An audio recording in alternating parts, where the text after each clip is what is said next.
Hello teacher, my name is Gómez Paredes and today I'm going to do again the speech with my friend Roman.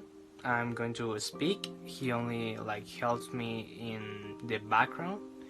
He only helps me redacting or with the visual effects and the visual helpers.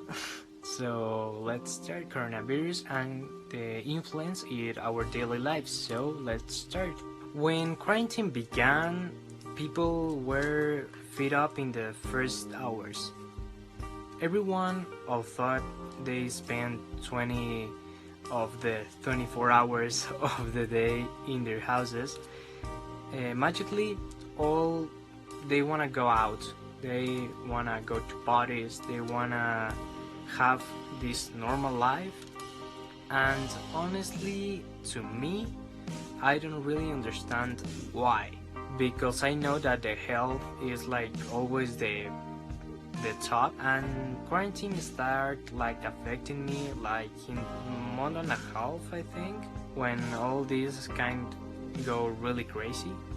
It doesn't really affect me because I thought that, or I hope that the quarantine ends really quick, but wow, how really wrong I was. We found out of a new virus that it was growing up in Asia, like Japan, China, in all of that countries, but we were sure that it was real, or if it's going to arrive to this part of the world. When we arrived, the students, I think, we were really happy because we're going to have 2 weeks of vacations, and it was holiday, so it was kind of cool.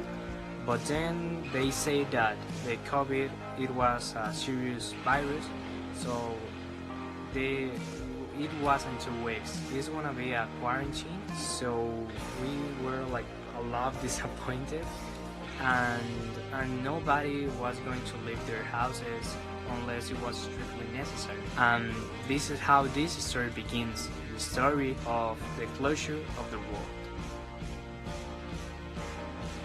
A few years ago, we complained that we didn't have enough information to know what is happening in the world. We only saw the things that what they wanted to show us. But now the biggest problem maybe is not to don't have information, is having a lot of information at overdoses of that.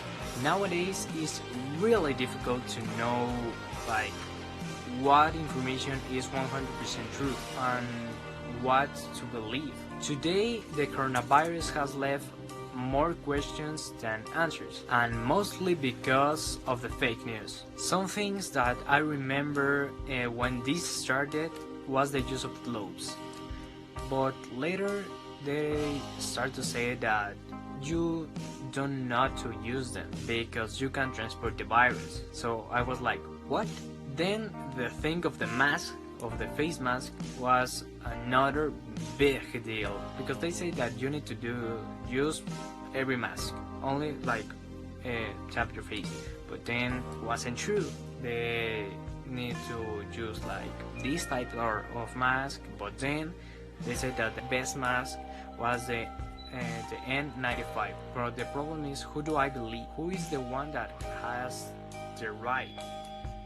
Who is the one that is right? Or how can I be sure? And if it were not enough, the biggest problem came with the social networks. They complicate everything. The media create unnecessary panic. They say the high power figures, they say that they had the virus, but it was just a common flu.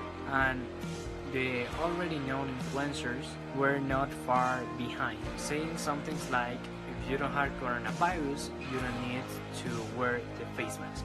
We already had enough problems on us. And in my opinion, the disinformation and the virus are in the same level of danger. It gave me a lot of courage to see people in my neighborhood not wearing face masks. And for the first time, I consider that I wouldn't be my friends again or my family from another states. Since COVID began to sound in my neighborhood, I was really worried and I thought about the future if I could get to him. Inside, I felt impotence and insecurity to know if I would be infected before or after or never or tomorrow. It was really a torture. It seems like the end of the world. With all this, in some way and in some point, it looked like that. But I think the important thing is never lose hope that one day the things are gonna be good and going to change. People said that countries and hospitals weren't prepared of the virus, and yes, but the people, the citizens, we weren't really prepared. We didn't do anything until the virus was in front of our faces. We never act until the number of deaths and contagious were a lot.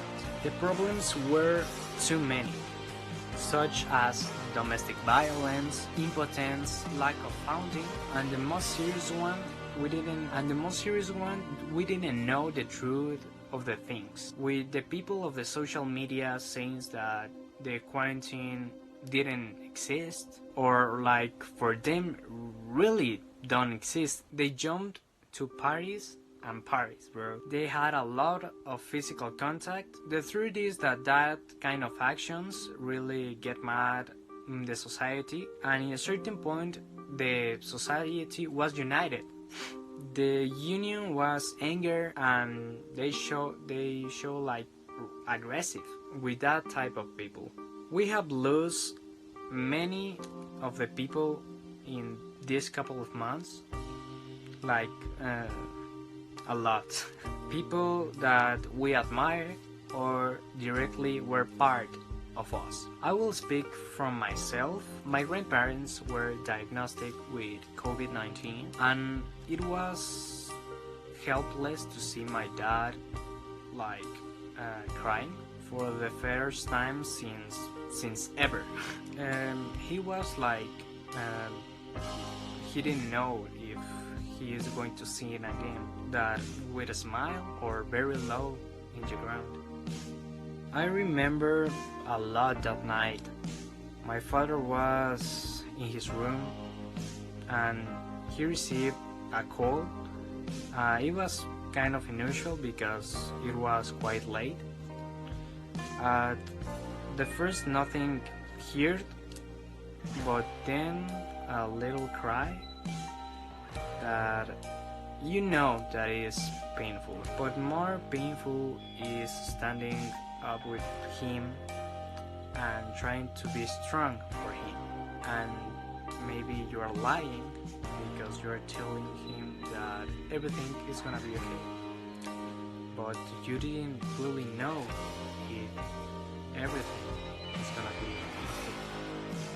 The COVID has taken a lot from me, to be honest. Time, love, smiles, joys, light, and many other strong things. But although this disease that is extremely contagious and unstoppable right now at this moment of insecurity, and let's stop wasting these moments of insecurity and stop living the lifetime of another person.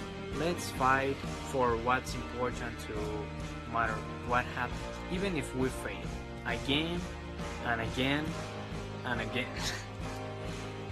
What better way to live is that? This pandemic has already taken a lot from us. Let's not let it take even more. As a final reflection, many times we don't know who or what to believe.